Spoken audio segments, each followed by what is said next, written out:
This is news from North Country Public Radio.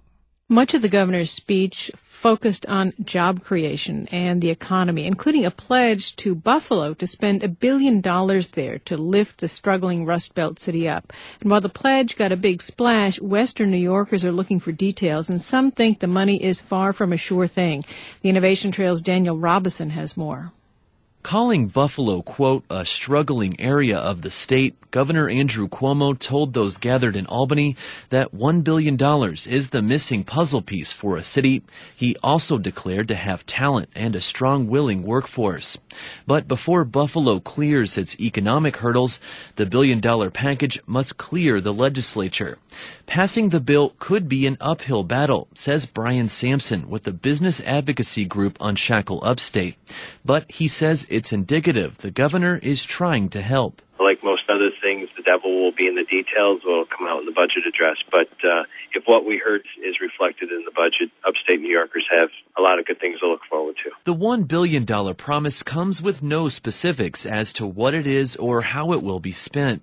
The assumption is it's a mix of tax breaks and incentives aimed to convince companies to ignore Buffalo's bad business reputation and set up shop here. It's going to be put out on the street to leverage private sector dollars to create more jobs, and hopefully as those people get employed, they reinvest in their own communities, and that's how you're going to build your way out of sort of the economic malaise that exists. A quarter century ago, a similar program was launched in Albany, which now boasts a bustling nanotech industry.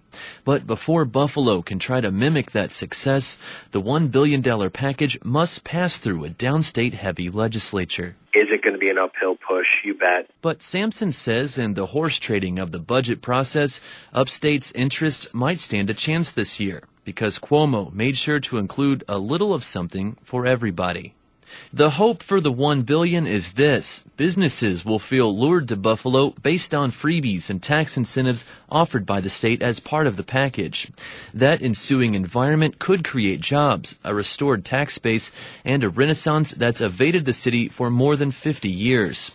But it may sound like deja vu for locals, says University at Buffalo political science professor Jim Batista. He says Albany has a history of overpromising and not being able to deliver. Why engage in theater that makes it sound like you're being more generous than you are? Because who doesn't want to be seen as being more generous than you are? I mean, there are elements of political theater in this, sure, but there's an extent to which this kind of theater can matter. It matters here, Batista says, because the announcement may help long-neglected upstaters feel connected to Albany. But in this era of hyper-attention to the spending of taxpayer money, he says citizens could also wonder how a financially struggling state can afford to promise $1 billion to Buffalo. In Buffalo, I'm Daniel Robison. Digital distribution of North Country Public Radio news and features is funded by gifts from listeners like you. Join us at ncpr.org.